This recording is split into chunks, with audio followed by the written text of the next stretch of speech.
it has been a horrific day in Vancouver. 2 acts of random violence took place in the downtown area, in fact, just across the street from our studios here at CBC Vancouver, right near the Queen Elizabeth Theatre. 1 man has been left dead. Another has been left with life-changing injuries and a severed hand. A 34-year-old White Rock resident has been arrested, remains in custody, awaiting charges. We opened our lines on this in our last half hour. Heard from many of you, and many of you have written in as well, including Christopher, who says, first and foremost, my heartfelt condolences and sadness for the 2 victims of this morning's random violent attack. Sadly, 1 victim has perished and the other is severely injured.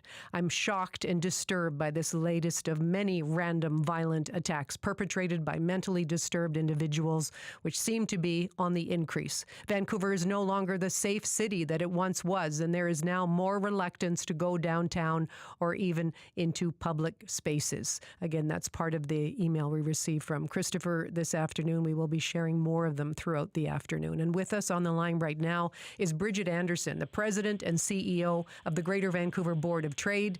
Bridgitte is also a member of Save Our Streets. Hi there, and good afternoon to you. Hi, Gloria. What went through your mind when you heard about what happened this morning? Well, I think shock is probably the word that best describes how many people are feeling. And, like that caller, the email you just read out, I'm just heartbroken for the victims. This is a terrible, terrible tragedy. And you just don't think that something like this can happen in your community. And I'm also angered that it has happened and just feeling so terrified about what the message that this sends to the people in our business community, to tourists, to residents. It really is a terrible, terrible tragedy. Well, it was interesting hearing from Adam Palmer, the chief of the Vancouver Police, earlier this afternoon in his press conference with Mayor Sim, Vancouver's mayor. He was saying, yes, it's a horrific series of attacks this morning, but overall crime in the city is down if you look at the statistics. I mean, what do you make of the response from police and from the mayor today? That is not what we're hearing anecdotally from many of our members. And these are small and medium business owners who have operations all over the city, in fact, all over Greater Vancouver, but in the downtown core. Anecdotally, and through the work that I'm doing with the Save Our Streets Coalition, that's over 100 business and community organizations who have come together to ask and demand change for public safety, for safer streets.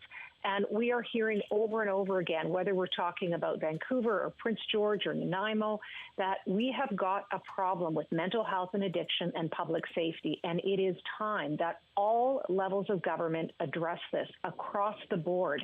We simply cannot stand by and let things like this happen. It has an impact across families, across individuals, across businesses. This is a terrible situation, and we absolutely must see some urgent action. Well, and again, just to go a little bit more into the stats that Adam Palmer shared, because I think it's important that I lay those out as well. He was comparing the 2024 crime stats to the same time last year. He said half as many stranger assaults, serious assaults with a weapon were down 17%. He said property crime is down 10%, violent crime is down 7%, total crime is down 7%. 0.4%. But again, the people that have weighed into our discussion this afternoon, Bridgitte, there is a genuine feeling of fear out there. People looking over their shoulders, people not feeling safe on the streets any longer. I mean, personally, I had a situation, on West Broadway near Cambie the other day, where someone was running down the street, clearly in some state of psychosis, carrying a stand-up vacuum cleaner and waving it around and pushing over the post box and banging into the bus shelter. And it rattles you. It absolutely rattles you. So, I mean, you're a member of Save Our Streets. I mean, this is a coalition of different business groups that are concerned about street-level crime.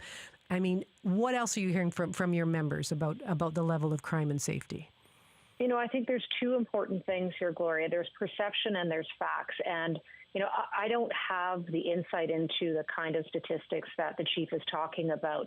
However, what I do hear from many of our members, as does the SOS Coalition, that a lot of businesses and a lot of individuals are no longer reporting incidents. So if he's talking about the number of reported incidents, they may very well be down. But the number of actual incidents, it's hard to know if people are not reporting them. That is one. But perception around public safety is another one that is really important. And we produced at the Board of Trade a benchmarking report that compared Greater Vancouver to 19 other regions globally. And we saw in that report that we see a rise since 2021 that people are feeling more uncomfortable and viewing that public safety is a problem. So you have a perception, a growing perception there is a problem, and then you have a horrific incident like today where there is, some serious action that needs to be taken. And for anybody who is, whether we're talking about federal, provincial, or municipal governments, they have to come together and solve this. Well, Mayor Ken Sims said the city is doing everything it can. He says he needs help from other levels of government. We heard from Premier Eby. He's also asked for more help from the federal government. So how do we get every level of government on the same page to actually create some change? Well, I think number one, it takes a sense of urgency and that would and also a willingness to work together. Part of it is in federal responsibility, and part of it is provincial responsibility, and another part municipal responsibility as well. So we do need all three levels of government coming together.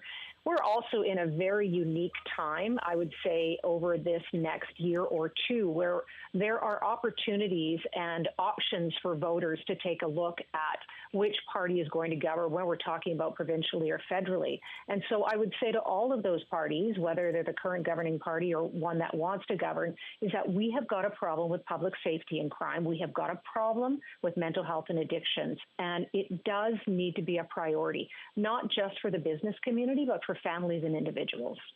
Bridgitte Anderson, we really appreciate your time today. Thank you very much. Thank you, Gloria. That's Bridgitte Anderson, President and CEO of the Greater Vancouver Board of Trade, also a member of Save Our Street.